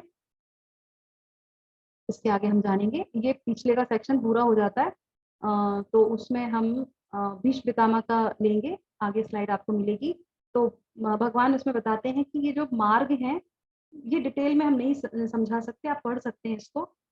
और भगवत गीता में इतना दिया भी नहीं है। अगर आप रामायण पढ़े होंगे तो रामायण में है ये मार्ग, सारे सारे लोगों के मार्ग बताए गए हैं, कौन कौन से हैं, कैसे हैं, कहाँ से जा सकते हैं, कहाँ से नहीं आ सकते, कौन सा प्रकाश वाला है, कौन सा अंधकार का मार्ग है, हमने कौन से पाथ को चूज किया है। इस तरीके से, जिस तरह से फ्लाइट आप देख सकते हैं कि हर फ्लाइट जो है वो एक ही समय पे और एक ही ऊंचाई पे नहीं उड़ाई जा सकती, क्योंकि टाइम खत्म हो गया इसलिए मैं आपसे प्रश्न नहीं करूंगी। तो नहीं उड़ाए जा सकते, करेक्ट। सबका जो है टाइमिंग और जो ऊंचाई होती है वो बराबर की नहीं होती है। तो ये जब हम भौतिक जगत में देखते हैं, आपके लिए यहाँ पे कुछ एग्जाम्पल्स हैं। भौतिक जगत जो आध्यात्मिक जगत है, जो भगवान का ये पूरा क्रिएशन है, जो पूरा ये ब्रह्मांड है, इसमें भी यात्राएं करने के जो है रास्ते हैं, और वो हमें शास्त्रों में मिलते हैं कि हम किस समय पे, किस काल में कैसे अपना जीवन छोड़ते हैं, और आत्मा कैसे जो है उसको चढ़ती है, जाती है, किस लोक तक पहुंचती है, कैसे जाती है, वो सारा विवरण जो है शास्त्रों में मिलता है। तो कैसे हम फ्लाइट पकड़ते हैं, तो सभी आपको पता है कि फ्लाइट का टाइम जो होगा उसके हिसाब से अगर हम पकड़ेंगे तो ही हम वहां पे जा सकते हैं। जैसे हमने एग्जाम्पल लिया था, मुंबई से अगर टोक्यो जाते हैं, तो अगर उसकी फ्लाइट जिस समय पे होगी वो पकड़ेंगे तभी तो जा पाएंगे आप। तो इस तरीके से ये चीजें निर्धारित समय पे अगर वो चीजें होती तो ही हम गंतव्य तक पहुंच पाते, नहीं तो अगर उस टाइम पे हम जाके फ्लाइट नहीं पकड़ेंगे तो क्या होगा, हमें फ्लाइट नहीं मिलेगी, हम गंतव्य तक नहीं पहुंच पाएंगे, हम मिस कर देंगे। तो जो और प्रोसेस है उसमें क्या होता है, निर्धारित समय होता है, काल होता है, जो बहुत प्रभाव डालता है। तो इस तरीके से भीष्म पितामह का उदाहरण जो है बहुत जरूरी है यहाँ पे। वो भगवत गीता में आता है कि उन्होंने जो है वो बहुत बड़े योद्धा थे, बहुत बड़े योगी थे, फिर भी जो है, और ऐसी अवस्था सिर्फ उन्हीं की थी, उनके जो वाण लगे थे उनके बीच में एक उंगली की भी जगह नहीं थी, फिर भी उनकी मृत्यु नहीं हुई थी। क्यों? क्योंकि वो बहुत बड़े योगी थे और उन्होंने अपने प्राणों को रोक के रखा था। उन्होंने सूर्य के उत्तरायण में होने का जो है वेट किया था, रुके थे वो, कि जैसे ही उत्तरायण में आएगा और हम जो है अपनी जो है मृत्यु में अपने प्राण त्याग दूंगा। और उनको इच्छा मृत्यु था, विनायक प्रभु ने सही कि उनके पिताजी से उनको इच्छा मृत्यु का जो है वरदान मिला हुआ था। तो इच्छा मृत्यु का वरदान अगर मिल जाता है तो उसको कैसे करना है वो जानते थे कि अभी उत्तरायण में नहीं आया है सूर्य, जनवरी से लग जाता है ना हम लोग जब मकर संक्रांति मनाते हैं तब। तो उस पीरियड में जो काल होता है, अगर उसमें कोई मृत्यु जिसकी होती है तो वो अपर लोक को जाता है, ऊपर के लोगों को जाएगा, वो नीचे के लोगों को नहीं जाएगा। ये सारी भगवत गीता में आप पढ़ेंगे तो आपको पता चलेगा। मैं तो सिर्फ स्लाइड से आपको बताना की कोशिश कर रही हूँ यहाँ पे। तो एक भक्त को इनमें से किसी भी मार्ग की चिंता नहीं करनी पड़ती, भगवान इसमें बताते हैं। ये कंक्लूड है यहाँ का, ये लास्ट का जो हमारा चल रहा है। तो जो भक्त होता है वो, उसके लिए बहुत सरल मार्ग हो जाता है। उसको ये नहीं देखना पड़ता कि काल क्या है, समय क्या है, गंतव्य क्या है, कुछ नहीं, क्योंकि उसने पूरे जीवन क्या किया है, प्रार्थना की है, प्रयास किया है, अभ्यास किया है। सतत युक्त ना कौन्तेय, मतलब आप हमेशा भगवान को याद करता है, तो भगवान क्या कहते हैं कि उसे कोई चिंता की जरूरत नहीं है। तो अर्जुन कहते हैं भक्ति इतनी विशेष क्यों है? तो वो कहते हैं कि वेदेषु यज्ञेषु तपः सुचैव, वेदेषु यज्ञेषु तपः सुचैव। वो कहते हैं भक्ति योग के मार्ग पर चलते हुए अन्य सभी मार्गों का लाभ मिल जाता है ऑटोमेटिकली। जब आप भक्ति योग को चूज करते हैं तो सारे के सारे जो है मार्ग उसमें आ जाते हैं। आपको अलग से किसी भी चीज की प्रयास करने की आवश्यकता नहीं है। चैतन्य चरितामृत में क्या कहते हैं? कहते हैं कि कृष्ण भक्त बड़ा चतुर। वो जो कृष्ण भक्त होते हैं वो बड़े चतुर होते हैं, वो जानते हैं भक्ति मार्ग पकड़ लो, सारे मार्ग में जो है इसी में आ जाएंगे। तो इस तरीके से वो बताते हैं। उसके बाद जो है कौन कौन सी चीजें आ जाती हैं इसमें? वेदाध्ययन आ जाता है, यज्ञ करना इसमें आ जाता है, तपस्या करना इसमें आ जाता है, दान देना इसमें आ जाता है, पुण्य फल इसमें मिल जाते हैं। आपको अलग से कुछ करने की आवश्यकता नहीं होती। जब आप भक्ति का प्रोसेस लेते हैं, ABCD ये 4 प्रिंसिपल फॉलो करते हैं, सब कुछ उसमें आ जाता है। वेदाध्ययन, यज्ञ करना, तपस्या करना, दान देना, सब कुछ ऑटोमेटिकली हम करने लगते हैं जब हम भक्ति मार्ग को अपनाते हैं, और उसका जो पुण्य फल है वो हमको मिलता है। तो इसी के साथ जो है यहाँ पे हम इसको विराम करेंगे कि भक्ति मार्ग जो है बहुत ही इम्पोर्टेंट है हमारे जीवन में, हमें उसको अपनाना चाहिए। और कैसे अपने जीवन को यहाँ से हमें समाप्त करते हुए अपने गंतव्य को जाना है, कैसे हमें अपने प्राणों को त्यागना है, मृत्यु को स्वीकार करना है भगवान का चिंतन करते हुए। तो ये हम भगवत गीता के इस अध्याय से सीखते हैं। और क्योंकि हम भक्ति के मार्ग पे हैं और भक्ति में जब हम आते हैं तो हमें हमेशा प्रयास करना चाहिए कि हम दूसरों के लिए क्या अच्छा कर सकते हैं। तो एक जल्दी से हम इसकी शिक्षाएं ले लेते हैं। क्या मिलता है इसमें हमें? देखिए, प्राथमिकता हमें देना सीखना चाहिए।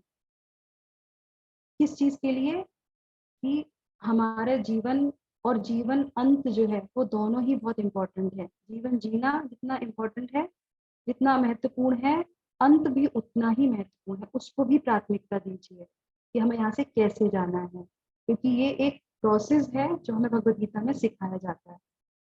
उसके बाद जो है अभिप्राय पहले, कार्य बाद में। तो भगवान अभिप्राय है हमारे, हमें उनको शरण करना चाहिए, शरणागत होनी चाहिए। तो उनको हमें सब हमेशा पहले लेना चाहिए। ये हमें सीखना चाहिए कि क्या है मेन चीज, उसको हमें पहले लेना चाहिए। हम लोग सबसे पहले सुबह उठ के ऐसी चीजों को लेते हैं जिससे कोई रिजल्ट नहीं मिलता। वो तो हम पूरे दिन में भी कर सकते हैं, पर सबसे पहले कौन सा कार्य करना चाहिए? शास्त्रों में, भगवत गीता में क्यों, सारे शास्त्रों को उठाएंगे सब लोग कहते हैं कि सुबह उठ के ब्रह्म मुहूर्त में भगवान को पूजना चाहिए, भगवान को याद करना चाहिए, नाम जप करना चाहिए। क्यों? क्योंकि वो बहुत महत्वपूर्ण है और बाकी सारे कार्य बाद में करने चाहिए। और उसके बाद है अभ्यास, बहुत महत्वपूर्ण है, जो हम लोगों ने जाना कि जिस चीज का भी अभ्यास करेंगे, मोबाइल पे सर्च करेंगे तो फिर वो ही गंतव्य हो जाएगा हमारा। जिस चीज के पीछे रहेंगे, जिस चीज का अभ्यास करेंगे, वैसे ही हम बन जाएंगे। जैसे विचार वैसी वाणी, है ना, वैसे हमारे कार्य, वैसे हमारा जो है पर्सनैलिटी हो जाएगी, और वैसे ही हमारा जो है गंतव्य भी बन जाएगा, है ना। इस तरीके से वो बहुत जरूरी है कि हम किसको कर रहे हैं। मृत्यु एक अंतिम परीक्षा है, तो हमें इसको जो है परीक्षा की तरह लेना चाहिए, जो हम पूरी जिंदगी में करते हैं। लास्ट में मृत्यु हमारी वो परीक्षा लेती है कि तुमने पूरे जीवन क्या किया। हम किसी की मृत्यु होती तो गरुड़ पुराण सुनते हैं, आप लोगों में से किसी ने सुना भी होगा।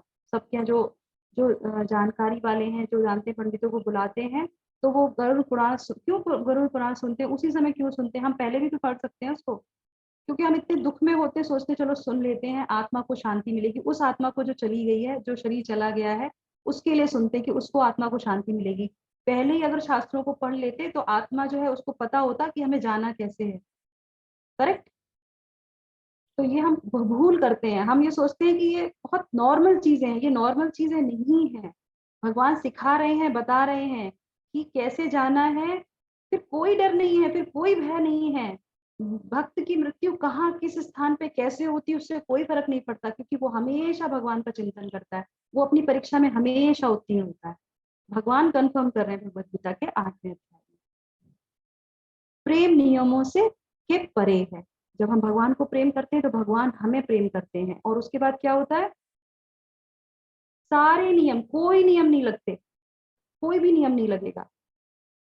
भगवान से प्रेम किया, भगवान ने हमें प्रेम किया। भगवान ऐसे, बिल्ली, बिल्ली को देखा है आपने, बिल्ली जो है जब किसी चूहे को पकड़ती है तो कैसे पकड़ती है, उसको खाने के लिए पकड़ती है। मौत आती है, मृत्यु आती है, तो जैसे बिल्ली चूहे का शिकार करती है उस तरीके से होता है, पर वही बिल्ली अपने उन्हीं मुंह से, उन्हीं दांतों से अपने बच्चे को भी पकड़ती है। मौत तो सबको आती है, मृत्यु तो सबको आएगी, पर वो भक्त जो भगवान को सतत उसने चिंतन किया है, वो अपने बच्चे की तरह उसे उठा के एक स्थान से दूसरे स्थान पे ले जाती है। बस इतना ही फर्क है भक्तों के जीवन में मृत्यु का और साधारण व्यक्ति के जीवन में मृत्यु का। मृत्यु तो दोनों जगह आती है, पर ये फर्क होता है।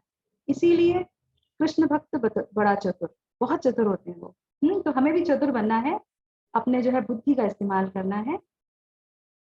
तो चलिए अपने सत्र को यहाँ पे हम विराम करते हैं, प्रभुपाद को नमन करते हैं, उनकी शिक्षाओं को अभिनंदन करते हैं कि वो हमें इतनी अच्छी शिक्षाएं देके गए हैं, हमारे जीवन में उन्होंने इतना प्रकाश डाला है, और उनकी इन शिक्षाओं को लेते हुए हम अपने जीवन में भक्ति करने का प्रयास कर पा रहे हैं। तो हम सब लोग बोलेंगे 5 बार हरे कृष्णा मंत्र।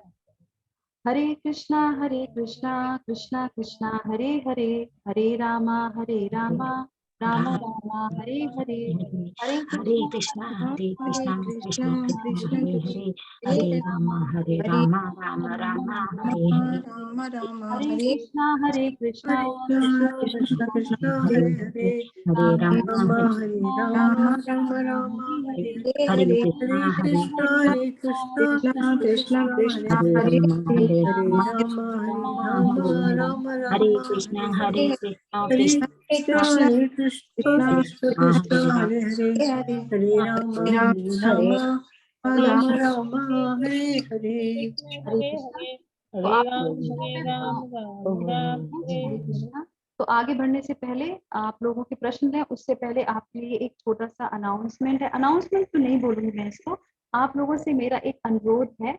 जो हम कार्य कर रहे हैं उसके लिए हम थोड़ा सा प्रयास कर रहे हैं, क्योंकि कल हमारा एक सत्र रहेगा, उसके बाद शनिवार इतवार को हमारा सत्र नहीं रहेगा, क्योंकि एकादशी है 3 तारीख को, और ये मोक्षदा एकादशी है। इसी दिन भगवान ने जो है भगवत गीता बोली थी, और हम क्योंकि ये भक्तगण हैं उनके साथ हैं, तो हम लोग क्या करते हैं, हम लोग पूरे महीने भगवत गीता का वितरण करते हैं। जैसे कक्षाएं चल रही है ना, भगवत गीता किसी के पास गई, अब उसको कैसे पढ़े, कैसे समझना है, तो उसके लिए हम ये सत्र रखते हैं। उससे पहले प्रयास क्या करते हैं कि 1 महीने सब भक्त मिलके जो है, जो लोग नहीं ले सकते हैं भगवत गीता, बहुत सी परेशानियां होती लोगों को, तो हम लोग उनको फ्री में बांटते हैं, दान करते हैं, हॉस्पिटल्स में जाते हैं और जेल में जाते हैं। जो स्कूल हैं, कुछ ऐसे स्कूल हैं जो चल रहे हैं, लोग अपने हिसाब से चला रहे हैं, तो उनको भगवत गीता देते हैं कि उनके घर में जाए। तो इस तरीके से हम लोग दान करते हैं उनको। तो ये हमारा प्रयास छोटा सा है, निस्वार्थ प्रयास है, इसमें कोई हम धंधा या कोई बिजनेस नहीं करते हैं। तो जैसा कि आप लोग जानते हैं, पहचानते हैं, आप लोग इतना उसको अप्रिशिएट करते हैं, तो उसी माध्यम से मैंने एक छोटा सा आप लोगों के सामने ये अपना रिक्वेस्ट रखी है कि अगर आप लोग चाहें, क्योंकि भगवत गीता में अभी हम लोगों ने जाना कि दान करना चाहिए, तो अगर आप चाहें तो शास्त्र दान कर सकते हैं। शास्त्र दान बहुत बड़ा दान होता है, किसी के भी जीवन में चेंजेस लेके आ सकता है।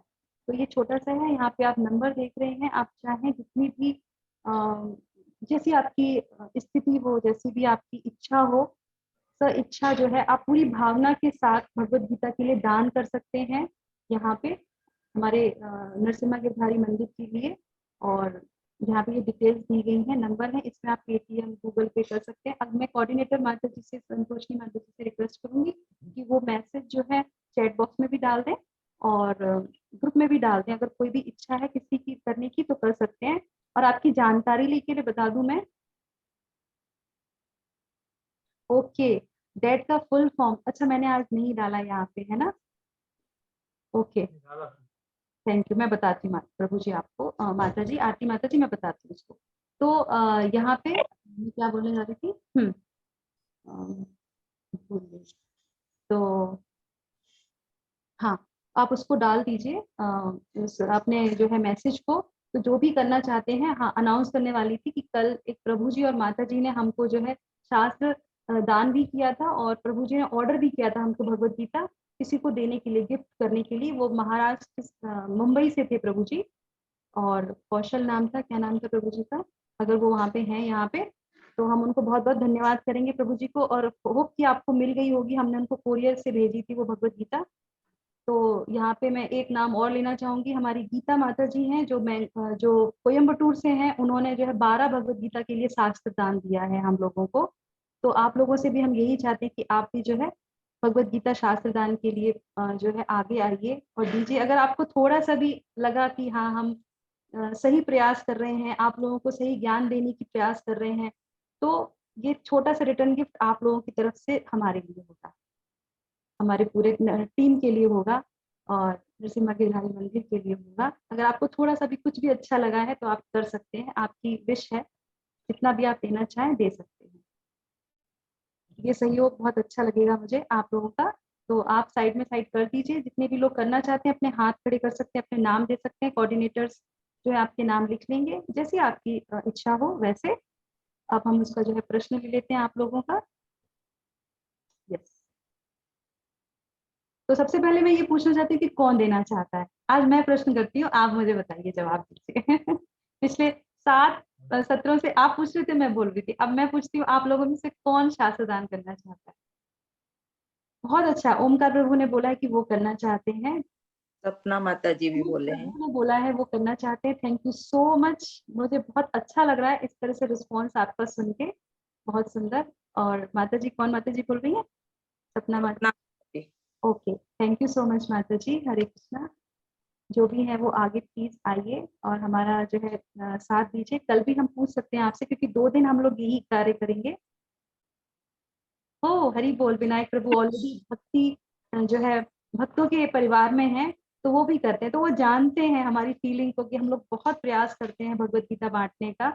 और मैं आपके साथ शेयर करना चाहूंगी कि मेरी जो मैं जब इसमें आई थी, तो मेरा पहला जो सेवा जो मुझे मिली थी वो भगवत गीता की ही मिली थी। क्योंकि मैं जब भक्त मंदिर में गई, यहाँ पे शायद दिनेश प्रभु होंगे, मैंने उनसे शेयर भी किया था जब वो मंदिर में आए थे।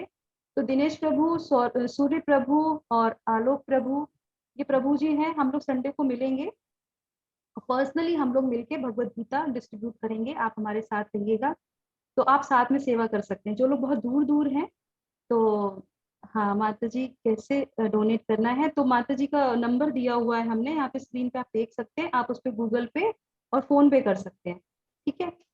तो मैं बता रही थी कि जब मैं मंदिर गई तो 2 बार जाने के बाद मैं जो है भोजन वहाँ के, क्योंकि इस्कॉन में फ्री मिलता है, तो हमने खाया। पर मुझे पहले दिन के बाद दूसरे दिन बहुत गिल्ट फील हुआ। मैंने कहा नहीं, इस तरीके से मंदिर में आके मंदिर का प्रसाद फ्री में नहीं खाना चाहिए। क्योंकि हम लोग को परवरिश होती, तो हम लोग को बताया जाता है कि कोई भी चीज ऐसी फ्री में नहीं करनी चाहिए, हमें अपराध है ये, मतलब ऐसा बोला जाता। तो हमारे अंदर वो भावना थी कि नहीं, हम फ्री में कोई भी चीज नहीं करेंगे। जैसे बहुत से लोग होते हैं गीता का ज्ञान लेने के बाद कहते हैं कि नहीं हम आपको कुछ देंगे, ये भावना रहती है हमारे अंदर।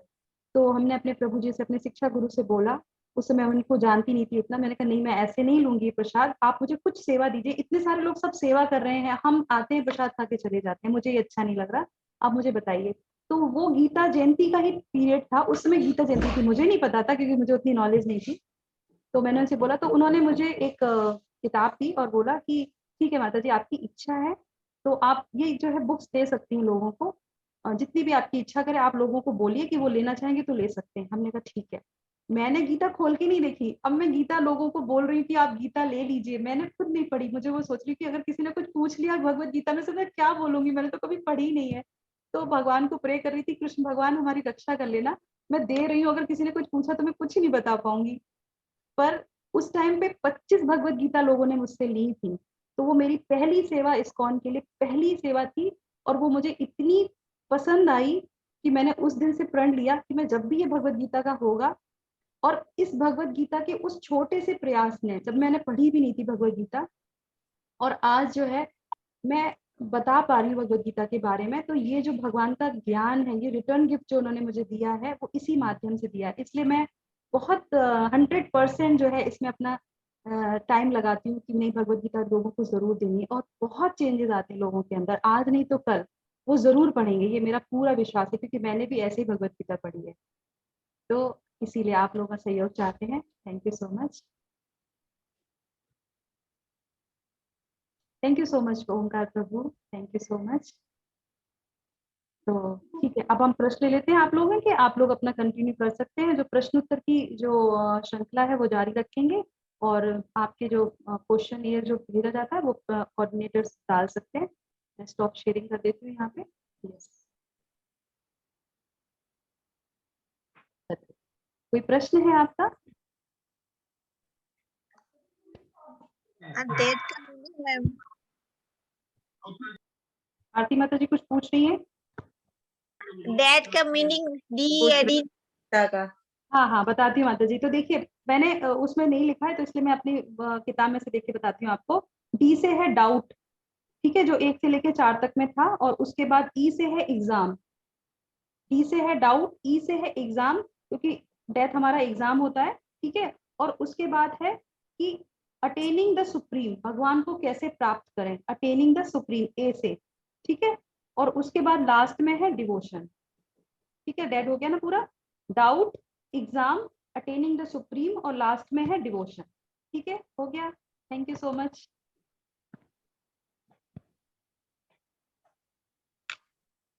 हरि बोल। त्यागी प्रभु ने कहा है I have already donated 1000 rupees. हरे Krishna, thank you so much प्रभु जी। तो आप ये वाला सत्र कर रहे हैं, तो आप हमें भी थोड़ी सी धनराशि दीजिए। देखिए आप, हम एक छोटा सा मैं आपको बताती हूँ, हम जब ज्ञान लेते हैं तो हम हर जगह से लेते हैं कि नहीं लेते हैं, है ना। इधर भी से भी ले लेंगे, थोड़ा इधर से भी ले लेंगे। अगर मेरे सत्र में से थोड़ा सा अच्छा लगा है तो थोड़ा सा हमको भी दे दीजिए, हमें मांगने में शर्म नहीं आती क्योंकि हम भगवान के लिए मांग रहे हैं, ठीक है। तो कर सकते हैं, आपकी जैसी इच्छा लगी, जितना परसेंट आपको क्लास अच्छी लगी उतने परसेंट डोनेट कर दीजिए। 1000 मतलब 100% तो आपको डेफिनेटली नहीं अच्छी लगी होगी क्लास, तो कोई बात नहीं, आप आधा भी कर सकते हैं, जैसी आपकी इच्छा हो, ठीक है। Thank you so much. हरे कृष्णा। और कोई है यहाँ पे? अभिनव प्रभु, अभिनव प्रभु। वो पूछ रहे हैं गीता का, एक गीता का कितना प्राइस है माता जी? अच्छा, हिंदी वाली का, इंग्लिश वाली का 250 रुपए है। तो 250 के हिसाब से आप 2 भगवत गीता का देंगे तो 500 रुपए,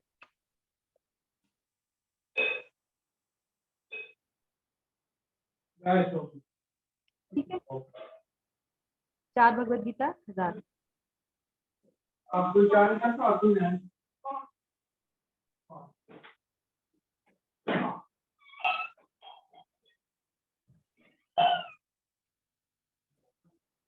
In actual, that is priceless. हाँ, एक्चुअली प्राइसलेस ही है, तभी तो आप लोग को फ्री में जो है देते हैं।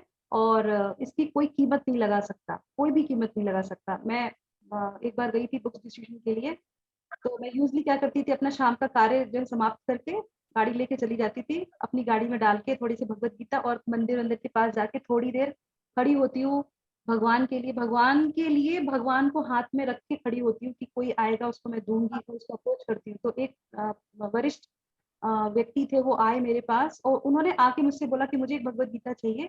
मैंने कहा आप लीजिए। तो बोले कि थोड़ा सा पैसा कम कर सकते हैं आप इसका क्या? तो हमने कहा अब इस बात पे तो मैं आपको फ्री में दूंगी, आप फ्री में ले जाइए। बोले नहीं, क्यों? मैंने कहा जब आप जानते हैं भगवत गीता है और आप भगवत गीता पे बार्गेनिंग करेंगे तो मैं आपसे क्या बोलूंगी। फिर उन्होंने, इतने वरिष्ठ थे, मुझे अच्छा नहीं लगा, उन्होंने तुरंत कान पकड़े और बोले कि नहीं, मुझसे गलती हो गई माता जी, मुझसे बहुत बड़ी गलती हो गई, मैंने भगवत गीता के लिए बार्गेनिंग की। हम पिज्जा खाने के लिए कभी बार्गेनिंग नहीं करते, पर जब शास्त्र को कोई देता है उसके पीछे उसका इंटेंशन क्या वो हम जानते नहीं है। हम अपनी शुद्धि के लिए जाते हैं भगवत गीता बांटने, हम अपने भगवान के लिए 1 घंटा निकालते हैं, हम प्रयास करते हैं, ये हमारी अपनी शुद्धिकरण के लिए होता है। तो आपने बहुत अच्छा बोला कि ये तो प्राइसलेस है, पर प्राइस इसलिए लगाना पड़ता है क्योंकि प्रिंटिंग है, आती है जाती है, इसमें पैसा लग जाता है, तो इस वजह से। चलिए, तो 5 कर रही हूँ। थैंक यू सो मच सपना माता जी, थैंक यू सो मच। तो प्रश्न नहीं है कोई आप लोगों के? हम बहुत सन्नाटा हो गया, किसी का कोई प्रश्न नहीं आया। मुझे तो ऐसा लग रहा है कि मैंने कोई अपराध तो नहीं कर दिया आपसे भगवत गीता बोल के। आप हाउ टू पे पेटीएम नंबर दिया हुआ है, संतोषी माता जी का नंबर दिया हुआ है, फ्लायर पे आप देख सकते हैं, नंबर नीचे दिया हुआ है। आप गूगल पे प्रकाश प्रभु कुछ पूछना चाहते हैं? हाँ प्रभु जी पूछ, अभी हमारे पास टाइम है।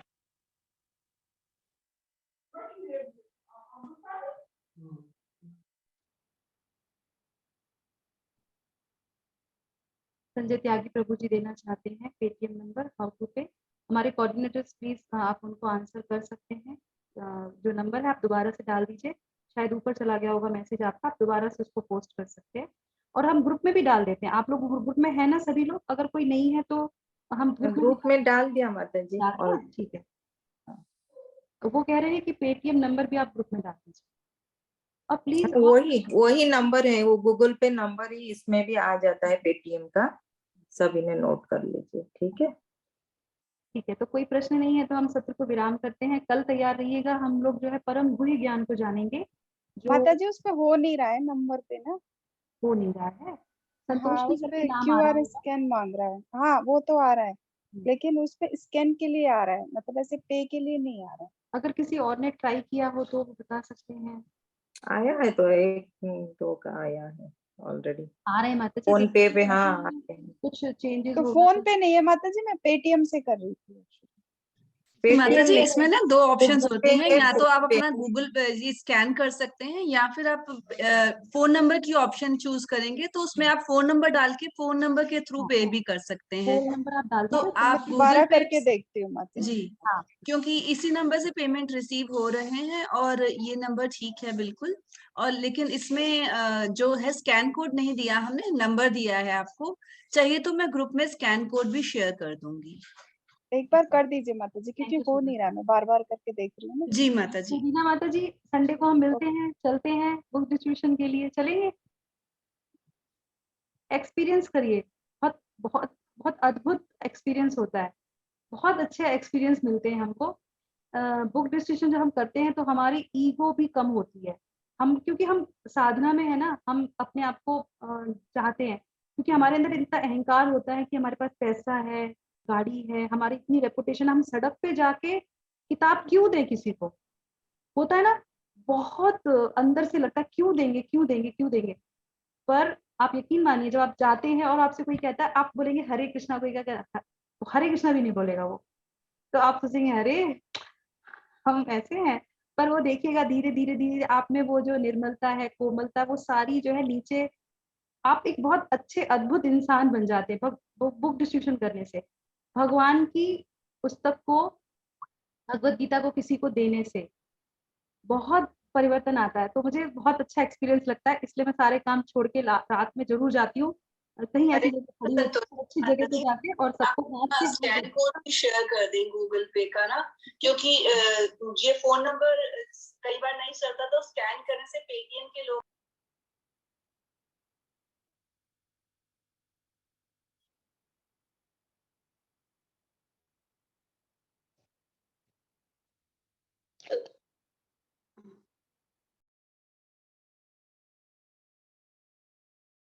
हरे कृष्ण माता जी। पीछे डिस्टरबेंस थी तो मैंने म्यूट ऑल किया, आप भी म्यूट हो गई हैं, आप अनम्यूट कर लीजिए नीलम माता कोई जी। बात नहीं, सॉरी। आप रिकॉर्डिंग चाहें तो स्टॉप कर सकते हैं माता जी। जी माता जी।